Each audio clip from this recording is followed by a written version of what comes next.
মাঠ পেরিয়ে, বন পেরিয়ে, রাস্তার ঘাট পেরিয়ে আমরা পথ চলছি আপনাদের প্রিয় অনুষ্ঠান মুসাফিরের সাথে।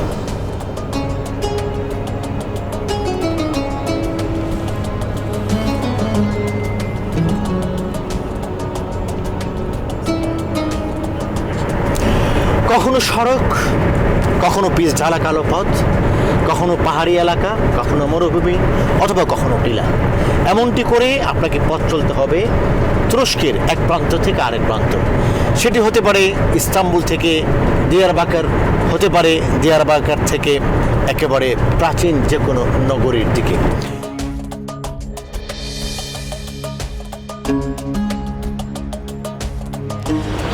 দর্শক, পথ চলছে কুনিয়ার পথে।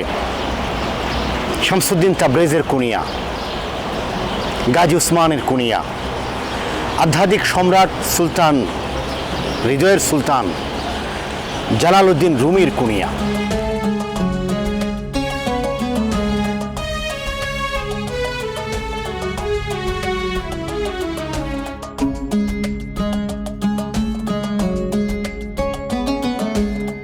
কোনিয়া শান্তির শহর।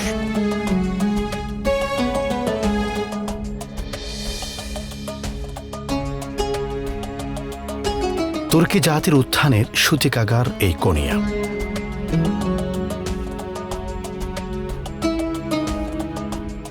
সাজানো গোছানো ছিমছাম পরিপাটি এই শহর আধ্যাত্মিক দরবেশ, সুফি সাধক এবং সেলজুক সাম্রাজ্যের অসাধারণ স্থাপত্য নিদর্শনের অনন্য।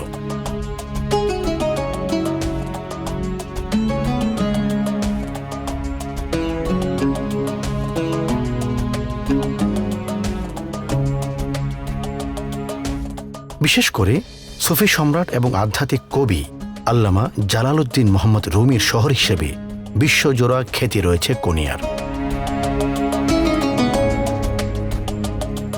তবে শুধু রুমিই নন, এখানে আছে রুমির আধ্যাত্মিক গুরু সুফি সাধক শামস মোহাম্মদ তাবরেজ, সুফি দর্শনের অনন্য শিক্ষক সুলতানুল উলামা মাওলানা বাহাউদ্দিন রহিমহুল্লাহ সহ আরও বহু আধ্যাত্মিক সুফি সাধকের স্মৃতিচিহ্ন।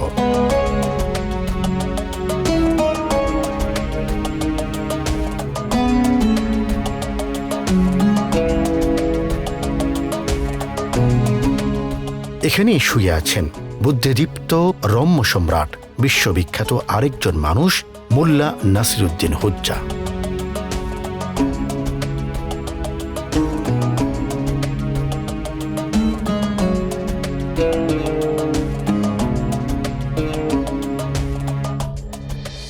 মুসলিম কিংবদন্তি বলে দুজন দরবেশ আকাশে উড়ে উড়ে দূরের কোনো দেশ থেকে পশ্চিমে যাচ্ছিলেন। আনাতোলিয়ার মাঝামাঝি এসে একজন আরেকজনকে জিজ্ঞেস করলেন, এখানে কি নামবো? আরেকজন জবাব দিলেন, নিশ্চয়ই নামো।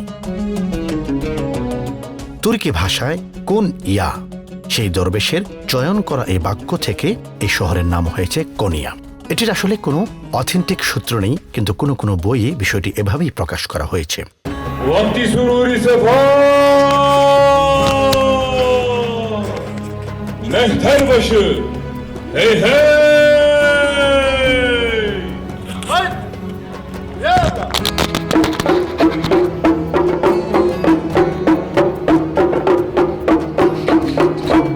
কিংবদন্তি যাই হোক, একাধিক সভ্যতার অর্থনৈতিক, সাংস্কৃতিক রাজধানী ও কেন্দ্র ছিল এই নগরী। ধারণ করে আছে ঐতিহাসিক অনেক সভ্যতার স্মৃতিচিহ্ন।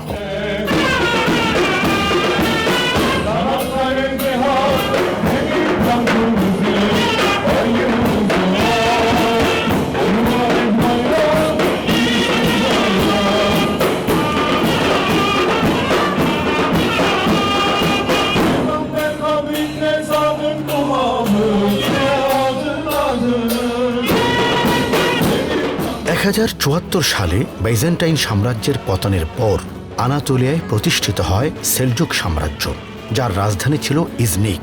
কিন্তু প্রথম ক্রুসেডে ইজনিক হারিয়ে সেলজুকরা কোনিয়াকে তাদের নতুন রাজধানী করে নেয়। পরের 200 বছর প্রতাপশালী সেলজুক সাম্রাজ্যের যোগ্য রাজধানী ছিল এই কোনিয়া। বিশেষ করে সেলজুক সুলতান আলাউদ্দিন কায়কোবাদের সময়ে বিজ্ঞান ও শিল্পকলার গুরুত্বপূর্ণ কেন্দ্র হয়ে ওঠে এই শহরটি।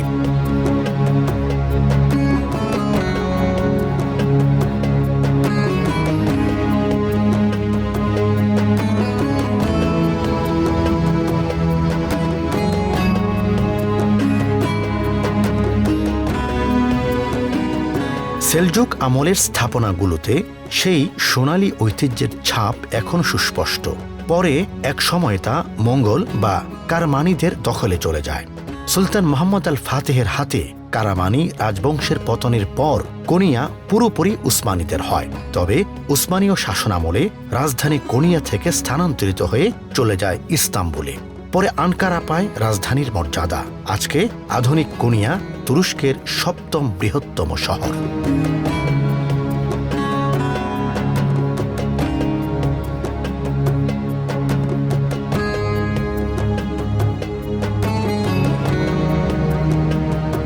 দর্শক, আল্লামা রুমি প্রেমের কবি, আল্লামা রুমি ভালোবাসার কবি, আল্লামা জালালউদ্দিন মোহাম্মদ রুমি, যিনি ছিলেন আধ্যাত্মবাদের অনন্য কবি। আমরা আজকে দেখব এই আধ্যাত্মিক জ্ঞান তাপসের ব্যবহার্য জিনিস নিয়ে তুরস্কের কোনিয়া অবস্থিত বিখ্যাত মিউজিয়াম, যেটা রুমি মিউজিয়াম হিসেবে অভিহিত, সেই মিউজিয়ামটি।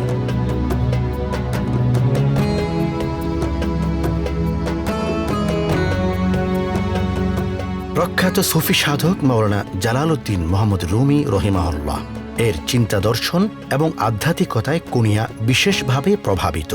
তার ভক্তদের একটি দল, যাদেরকে বলা হয়ে থাকে মেভলানা দরবেশ, তারা কোনিয়াকে ইসলামী আধ্যাত্মিকতার নগরী হিসেবে গড়ে তোলেন।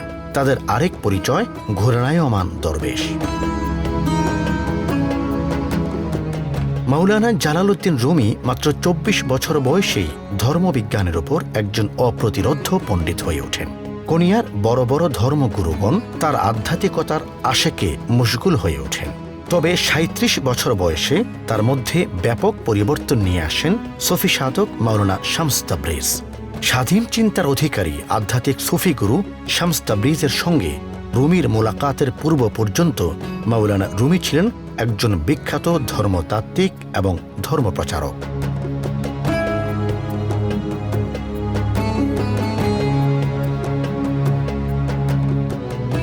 দেখতে পাচ্ছি সেই বিখ্যাত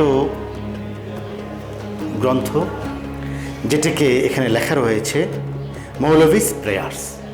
মাওলানা জালালউদ্দিন রুমি যে গ্রন্থটি নিয়ে প্রতিদিন দোয়া করতেন আল্লাহর কাছে, সেই গ্রন্থটি এখনও পর্যন্ত এখানে আছে এবং এটি হাতের লেখা।